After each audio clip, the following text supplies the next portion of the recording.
They say every family has secrets, but I never imagined mine would turn into a weapon pointed straight at me.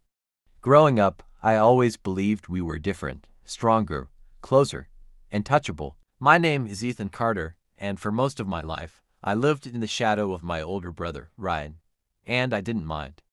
To me, Ryan wasn't just a brother, he was everything I wanted to be: confident, charming, fearless, the kind of guy everyone in the neighborhood looked up to. When I fell off my bike as a kid, it was Ryan who picked me up. When I got bullied in school, he was the one who walked me home, telling me, "Stick with me, little brother. I'll never let anything hurt you." I believed him. Why wouldn't I? He protected me, guided me, shaped me. And when our father passed away suddenly, I held onto those words even harder. Our father left behind a small construction business, nothing fancy, but built on pure honesty, and I trusted Ryan with all of it. The paperwork, the finances, the future. Whatever document he placed in front of me, I signed without question. After all, he was my brother. For a while, I told myself everything was under control. I told myself Ryan was doing what Dad would have wanted. But deep down, something didn't feel right. Small details didn't add up. Conversations suddenly stopped when I entered a room. And sometimes, when Ryan looked at me, there was something in his eyes I couldn't quite name, a coldness, a calculation. Back then, I ignored it. I wanted to believe my family was solid. I wanted to believe the promise Ryan made when we were kids, but soon I'd learned that the person who could hurt you the most is the one you once trusted with everything. I still remember the morning everything collapsed. It was quiet, almost peaceful, the kind of day when nothing should go wrong. But life doesn't warn you before it hits. I opened my mailbox and found a thick envelope with bold red letters on the front: foreclosure notice. At first, I laughed. I actually laughed, because I thought it had to be some mistake. Our father's house, the place we grew up in, impossible. But the more I read, the more my hands started to shake. According to the papers, the property wasn't even mine anymore. It had been transferred months ago, legally, permanently. My heart dropped. There was only one person who could have done that. I called Ryan immediately. My voice was cracking, breath uneven. "Ryan, what is this? Tell me it's a mistake." He sighed like I was bothering him. Then he said, with a calmness that felt like a slap, "Ethan, it's done. I took over the assets. You're not built for business. Trust me, this is better." Better for who? He had taken the house, the company, the savings, even the land our father wanted us to share. And all he offered me was a cold justification. When I asked him why, he laughed. That laugh, that arrogant, dismissive sound. It told me everything. He didn't see me as a brother anymore. He saw me as a burden. Someone he could push aside without guilt. From that moment, everything spiraled. Neighbors avoided me. Our relatives whispered behind my back, and Ryan, my own brother, threw parties in the home he stole from me, showing off a future that was supposed to be ours. I had nothing left. No home, no money, no support. But standing in that emptiness, I felt something new rising inside me, a quiet, burning determination. If Ryan wanted to take everything from me, then I would take back the one thing he valued most: his power. For weeks, I lived out of my car, staring at the ceiling every night, replaying Ryan's words in my mind. "You're not built for business." It echoed like an insult carved into my skull. Maybe he was right, or maybe, just maybe, I had spent my whole life believing I was weak simply because he wanted me to. One night, as rain hammered against the windshield, I made a decision. I wasn't going to stay a victim. I wasn't going to beg for scraps from the brother who betrayed me. I was going to rise, quietly, patiently, ruthlessly. I got a job at a construction firm 2 towns over, starting at the bottom. Carrying materials, sweeping floors. Nobody knew my last name, and that was exactly how I wanted it. While Ryan partied in my father's office, I spent my nights learning everything the industry could teach me: contracts, safety codes, project management, financial loopholes. Things Ryan never thought I'd understand. What he didn't know was that power isn't taken in one big move, it's taken piece by piece. And slowly, I began collecting every piece. Through an old accountant who still respected my father, I got access to records Ryan thought he'd hidden: emails, invoices, deals under the table. The more I read, the clearer it became. Ryan wasn't successful. He was reckless, cut corners. Fake reports, bribes, Enough violations to destroy a company twice the size of ours. As I stared at the growing pile of evidence, a new thought formed. I'm not just going to expose him. I'm going to make him fall in a way he can never recover from. And for the first time since losing everything, I felt something like hope, something like power. This wasn't just revenge. This was justice. Sooner or later, you have to step onto the stage. And for my plan to work, I needed to do something I hated more than anything. I had to face Ryan again. I still remember the day I walked into his office. That place used to smell like fresh wood and Dad's old cologne.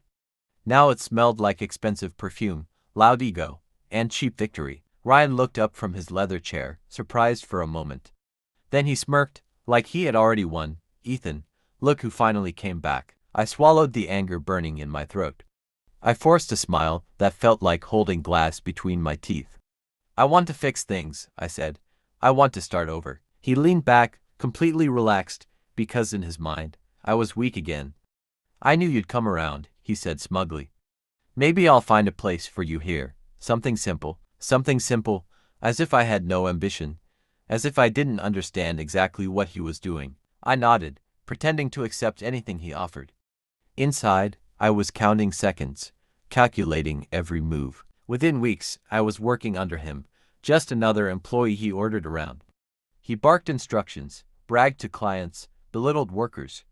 Completely unaware I was documenting every word, every call, every shady deal he signed. At night, while he celebrated his growing empire, I sat in a tiny apartment, organizing files, linking pieces, building the trap he was walking into with full confidence. And the best part, he trusted me again.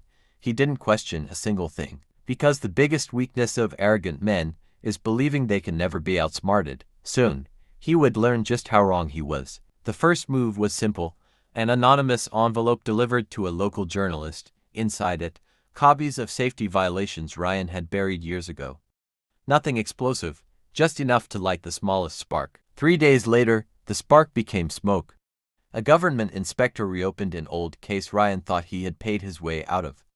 Rumors spread through the industry like wildfire. Ryan Carter's projects aren't safe. Something big is coming. I watched it all quietly from my desk, every alert on my phone another reminder that patience pays off. Ryan, however, he was unraveling. One morning, he stormed into the office, slamming his briefcase so hard the glass table trembled.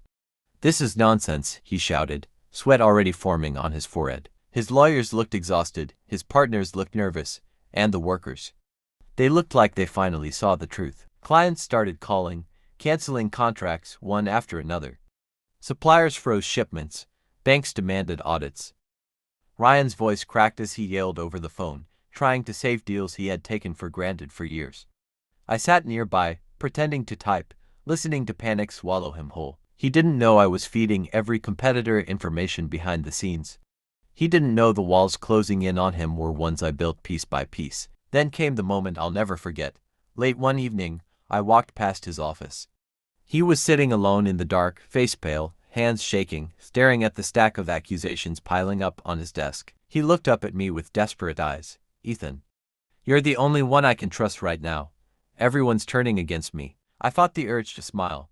Instead, I stepped closer and said softly, "Maybe you should ask yourself why." And with that, I walked away, leaving the first cracks of collapse to spread completely on their own. It happened early on a Monday morning. The office was unusually quiet. People whispered, phones rang nonstop. Something was coming, everyone could feel it. Then the doors burst open. Authorities entered with folders, warrants, and a tone that said no more excuses. They moved through the office with precision, collecting hard drives, contracts, financial records. All the things Ryan thought he'd hidden so well. Employees stared in shock. Some recorded on their phones. Some simply walked out, shaking their heads. Ryan tried to keep his composure at first, walking toward the officials with his fake smile. "There must be a misunderstanding," he said. But his voice trembled, his hands shook. For the first time, he looked genuinely powerless. I watched from across the room, silent. All the lies, the fraud, the bribes, every rotten piece of his empire was finally being dragged into the light. By afternoon, news channels were reporting everything. His reputation shattered, his business frozen, his name trending for all the wrong reasons. But the moment that burned itself into my memory was when he walked out of the building. Reporters surrounded him, shouting questions. Flashlights hit his face from every direction. He looked small, drowning in a suit that once made him look invincible. That evening, I found him in a dim, nearly empty bar. His eyes were red, his voice barely above a whisper. "Ethan, please," he said. "I need help. I'll do anything." For years I was the broken one, the powerless one, the betrayed one. But now, he was the one begging. I sat across from him and breathed in slowly before answering. "You wanted everything for yourself, Ryan. Now you get to feel what everything really costs." He didn't reply. He just lowered his head into his hands, and that was the moment I knew my revenge was complete. In the weeks that followed Ryan's fall, the world around me felt strangely quiet. The noise, the chaos, the fear, it all faded, piece by piece. For the first time in years, I could breathe without feeling like I was drowning. With Ryan's company shut down and his assets frozen, the industry began to rebuild. And in that space, in that gap he left behind, I found my opportunity. I reopened my father's business under a new name, one that honored his legacy instead of stealing from it. I brought back the workers Ryan had fired. Men and women who remembered the honest way my father operated. It wasn't glamorous in the beginning. The office was small. The equipment was old, but the work felt pure again. It felt like starting over, but this time, on my own terms. Meanwhile, Ryan disappeared from the spotlight completely. No more headlines, no more suits, just silence. One day, I heard he'd moved to a nearby town, living in a small rented room, taking odd jobs.